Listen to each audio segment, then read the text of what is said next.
बच्चों, कभी आपने सोचा है कि अगर आपके पास दिमाग हो तो आप बड़े से बड़े जानवर को भी हरा सकते हैं? आज मैं आपको एक ऐसी कहानी सुनाने जा रहा हूँ जिसमें एक नन्हा सा हिरन अपनी अक्ल के जोर पर एक खतरनाक मगरमच्छ को चालाकी से धोखे देता है। आइए सुने ये जादुई कहानी। बहुत जमाने पहले एक घने जंगल के बीचों बीच एक दरिया बहता था।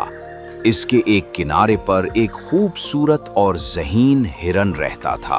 दूसरी तरफ दरिया के इस पार एक खूनखार मगरमच्छ रहता था जिसके तेज दांत सब जानवरों को डरा देते थे।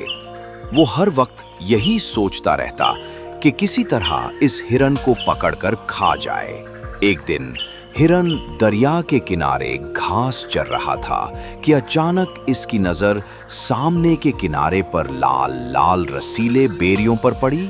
हिरन के मुंह में पानी भर आया और वो बोला, काश मैं इन बेरियों तक पहुंच सकता, लेकिन अगर दरिया में उतरा तो ये मगरमच्छ मुझे खा जाएगा। अब मैं क्या करूं? हिरन ने कुछ देर सोचा और फिर एक तरकीब सूझी। वो मगरमच्छ से बोला, ए मगरमच्छ, आज जंगल के बादशाह ने एक बड़ी दावत रखी है। तुम्हें और बाकी मगरमच्छों को भी इसमें बुलाया गया है। ये सुनकर मगरमच्छ की आंखें खुशी से चमकने लगीं। वाकई हमें भी बुलाया गया है, कमाल हो गया, वो बोला। हिरन ने बादशाह की नकल करते हुए कहा, हाँ, लेकिन बादशाह ने मुझे हुक्म दिया है कि पहले दरिया के सारे मगरमच्छों को गिनूं, इसलिए तुम सब एक कतार में खड़े हो जाओ ताकि मैं गिन सकूं। मगरमच्छ फौरन चलाया। दोस्तों, आ जाओ, हिरन हमें गिनेगा, जल्दी कतार बनाओ। सारे मगरमच्छ कतार में दरिया के पार से पार तक सीधे खड़े हो गए।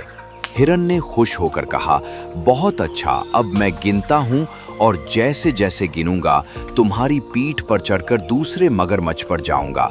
यूं वो एक मगरमच्छ से दूसरे पर कूदता गया और हर बार गिनता रहा, 1, 2, 3, 4। आखिरकार वो दूसरी तरफ किनारे पर पहुंच गया और जोर से हंसा। शुक्रिया मगरमच्छ भाई, तुमने मेरी बड़ी मदद की। ये कहकर हिरन रसीलिए बेरियां खाने लगा। मगरमच्छ और उसके साथी गुस्से से बड़बड़ाते रह गए क्योंकि वो हिरन की चालाकी को समझ गए थे। कहानी का सबक: अक्ल और होश ताकत से ज्यादा कीमती है।